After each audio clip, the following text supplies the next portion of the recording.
Nama saya Pak Dwilarso Nursilo Hadi, biasa dipanggil Pak Nung.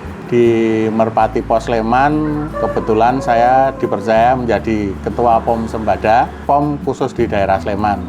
Terus tinggal saya sekarang di Karangasem, Pandawoharjo, Sleman.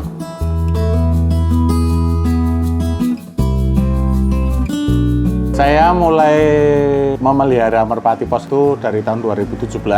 Ya, mengapa saya pilih itu? Karena sebetulnya waktu SD saya itu di daerah Pasar Sleman. Jadi kalau mau berangkat sekolah itu kan mesti kalau pas paingan nih saya melewati Pasar Sleman dan itu ada kawasan penjual burung. Nah, dari kecil itu saya sudah tertarik itu. Waktu itu masih merpati biasa ya. Tapi lama-kelamaan, wah kalau cuma pelihara merpati dinengke wae arep gopo. Kalau misalnya merpati yang beli di pasar itu kan cuma tomrangan istilahnya. Padahal saya waktunya udah susah untuk dolanan tomrangan. Terus waktu itu saya bermain di daerah Pasar Telo, ada temen yang namanya Mas Aldes itu dia penggemar merpati pos awal-awal di Jogja yang generasi seangkatan saya, karena orang tuanya Pak Aldes atau Kohwin itu dulu cikal bakalnya merpati di Jogja. Mereka itu sudah sering ke Pasar Ngasem dan dulu harganya untuk pos itu luar biasa. Seperti grafik itu ya, naik sampai titik tertinggi, terus akhirnya sekarang ya sudah biasa lagi karena sudah semakin banyak penggemar merpati posnya. Dari tahun 17, terus karena lombanya masih sedikit, adanya cuma di POM Mataram, terus kami akhirnya membentuk POM di daerah barat itu Muntilan, Magelang, dan sekitarnya Sleman termasuk di itu, terbentuklah POM yang namanya BMPC. Nah, setelah kita aktif di itu, Sembada waktu itu masih sebagai supporting dari Sleman. Tapi kok lama-kelamaan kita kok kepengen mengadakan lomba sendiri, makanya dengan kesepakatan teman-teman yang ada di Sembada, itu akhirnya kita membentuk POM. Nah, mulai itu lombanya kita adakan sendiri, pesertanya orang-orang di sekitar Sleman, Bantul, Kulon Progo, Muntilan juga ada yang ikut lomba di sini. Ya.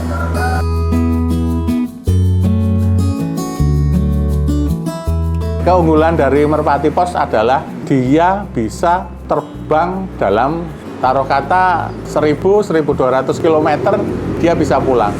Itu tergantung kualitasnya. Dan mengapa dia bisa pulang dengan jarak yang sangat jauh itu ya karena dia punya homing, punya indera yang tidak dimiliki oleh merpati yang lain, bahwa homing itu tadi akhirnya merpati itu dalam jarak yang jauh pun bisa pulang.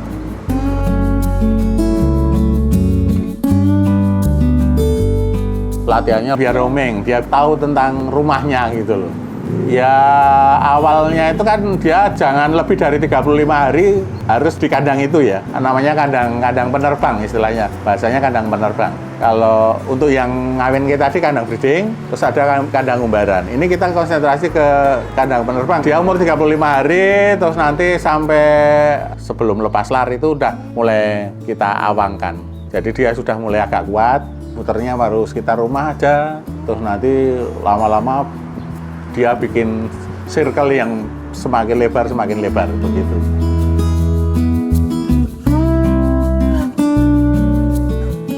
Beda Mas, kalau merpati biasa itu paling bisa diangkat 12 km itu udah latihannya rutin tiap hari. Tapi kalau merpati pos ini kadang-kadang nggak latihan, kalau cuma jarak 25 kilo itu ya pasti pulang lah. Tapi kalau latihan bertahap bisa sampai ratusan ribuan kilo bahkan. Itu pun masih ada 1-2 masih kita hilang karena kurang latih trapnya atau dia sudah terlalu kuat, terus ngawangnya sudah jauh, kecapean lupa pulang itu ya. Itu hilangnya di situ. Kalau sekarang sih paling sekitar 150-an ekor ya. Untuk yang saya breeding ada 30 pasang.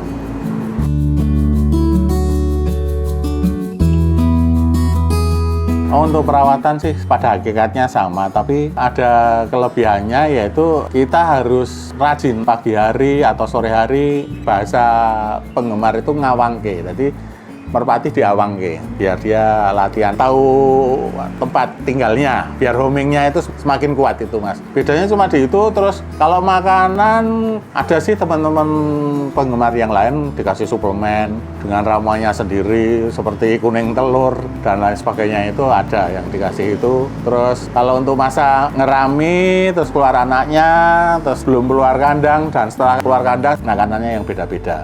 Yang serius pemeliharaannya itu kan makanan itu kan ada berapa macam, ada dicampur kacang hijau, ada kacang, ada gabah beras merah, ada kayak biji gandum. Wah itu kalau tiap hari rutin dimakani yang seperti itu, latihannya juga tertib, hasilnya mesti ya menurut saya udah bersyukur.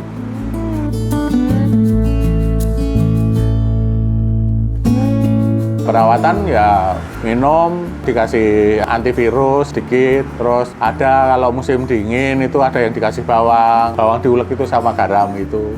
Ya yang penting bagaimana merpati itu tetap hangat, dia butuhnya di tempat dingin tapi tetap hangat gitu loh.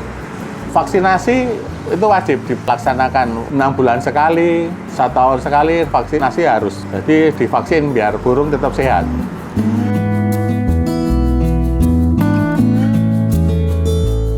Dalam masing-masing pom ya, itu mengadakan lomba. Lomba itu prinsipnya kita ngumpul ke merpati dalam satu event, itu nanti dilepas bareng-bareng di suatu titik. Dan burung yang dilepas dalam suatu titik nanti akan pulang ke kandang masing-masing. Dari titik rumah dan titik pelepasan itu kan ada koordinat, itu kan nanti ketemu jarak, terus nanti lepasannya kan bareng ya, dilepas bareng, pulang sampai rumah ada jam. Jadi jarak dibagi waktu, ketemunya speed itu tadi. Jadi lomba-lomba di jarak sekitar 200-an itu masih speed race istilahnya. Nanti kalau sudah 500 ke atas ya 600 lah, 650 itu udah long.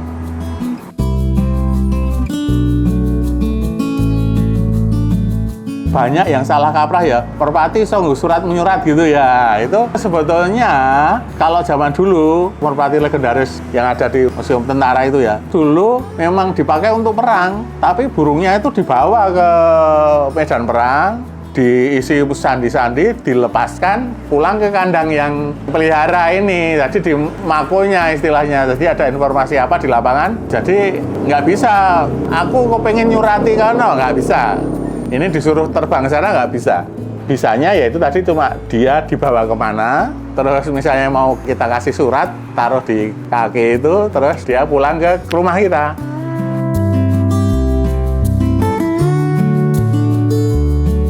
Itu ada kejadian menarik ya. Teorinya ya di lomba itu 100 km merpati itu akan turun. Nah itu sudah ada kayak siklusnya. Burung kalau dilepas di Jakarta, dia itu di daerah Tasikmalaya, dia itu turun di kandang orang itu. Sesama penggemar merpati biasanya jarang kalau ada burung pos lomba itu kok ditahan atau dipelihara. Biasanya dilepas kembali. Pertama dilepas kembali, udah balik. Terus lomba berikutnya dilepas, istirahat di situ lagi.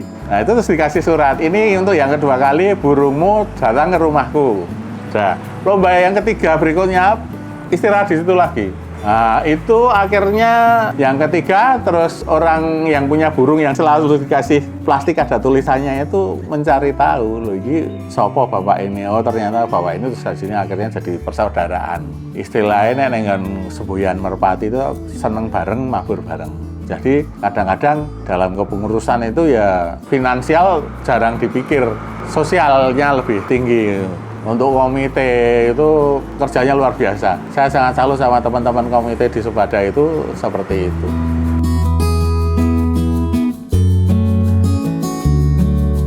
Sebetulnya breeding itu banyak versinya ya. Ada yang breeding sambil dipakai untuk lomba. Ada yang benar full breeding. Ada breeding yang untuk jualan. Ada breeding yang untuk wedding. Itu merpati putih biasanya yang untuk wedding itu, ya laku sekali itu. Sekarang breeding yang untuk lomba itu nanti jangan sampai melolohnya itu sudah gede karena kehabisan tenaga nanti. Kalau murni breeding biasanya ada yang model diumbar, ada model yang di box. Kalau saya lebih senang di box karena murni anak-anaknya itu memang itu dengan itu kita box di keranjang yang kecil-kecil itu jelas. Saat kita breeding biasanya pasca lomba merpati kita berprestasi, nah itu kita pilih jantan dan betinanya kita pilih. Yang prestasi kita breeding, kalau yang nggak prestasi ya nggak usah lah. paling dijual di pasar atau seperti apa gitu. Tapi kadang-kadang juga yang namanya breeding itu ya rezeki masing-masing ya Mas ya. Pernah kita breeding itu di tempat kita nggak sukses, tapi di tempat yang lain anak-anaknya bisa sukses. Sering banget terjadi seperti itu. Nanti setelah breeding itu kita usahakan ya punya pedigree. Pedigree itu silsilah. Jadi kalau ada silsilahnya biasanya untuk jual beli itu, apalagi silsilah yang juara-juara legendaris seperti dulu kita breeding. Nanti kalau kita jual, ini loh pedigree-nya seperti ini. Orang melihat, oh anak iki. Berarti ini harapannya mesti nanti akan bagus. Tapi dalam breeding itu tidak semua merpati bagus itu anaknya mesti bagus. Jadi yang bisa menjadikan bagus itu paling 5% sampai 10%, 20 lah maksimal itu. Jadi di dalam hal ini diperlukan feeling, keterampilan, teliti. Ada teman-teman yang bisa lihat katuranggan. Jadi fisiknya gimana, sayapnya seperti apa. Oh ini sayap untuk merpati long, ini sayap untuk merpati middle, ini sayap untuk speed.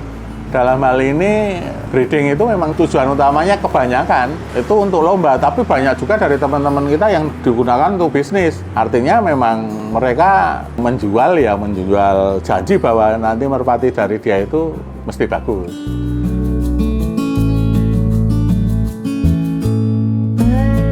Merpati itu harus punya identitas dengan ring tadi ya. Entah itu ring ID, entah itu ring POM aktif. POM aktif seperti Subada itu ring POM aktif. POM bisa menerbitkan ring untuk jualan di POM, ya nanti dilombakan di situ. Nah, ring itu bisa dipasang setelah usia 10 hari netas ya. Nanti setelah dewasa dia nggak bisa dilepas. Kegunaannya yaitu untuk pendaftaran saat lomba dan yang lain sebagainya, termasuk membuat pedigree tadi.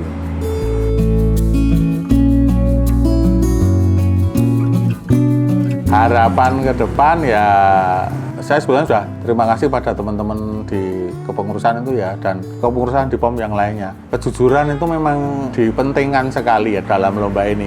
Karena kecurangan lomba itu tuh ya ada, tapi kebetulan ini semua tuh yang aneh-aneh itu sudah terbongkar. Jadi di lomba itu ya betul-betul murni. Juara itu kalau menurut saya kayak semacam siklus ya. Ya di samping tadi turunannya juga bagus, itu ya ada siklus saatnya kamu juara ya nanti juara, nanti habis itu ya dibawa lagi, nanti ada lagi saatnya juara. Jadi nggak mesti pemain senior itu mesti juara, enggak. Di Merpati Pos ini hebatnya itu. Jadi kadang-kadang ada pemain pemula udah juara sampai Lombok sana, sampai Bandar Jaya sana. Baru pemula, baru mulai. Mungkin cuma pelihara 2 pasang atau berapa.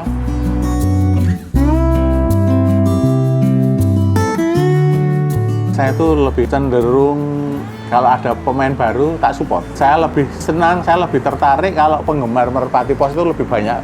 Karena ya sebagai istilahnya ketua ya harus ngayomi kabeh dan semua ya. Terima kasih. Ini tadi sekedar cerita di sore harian Merpati Pos itu seperti apa.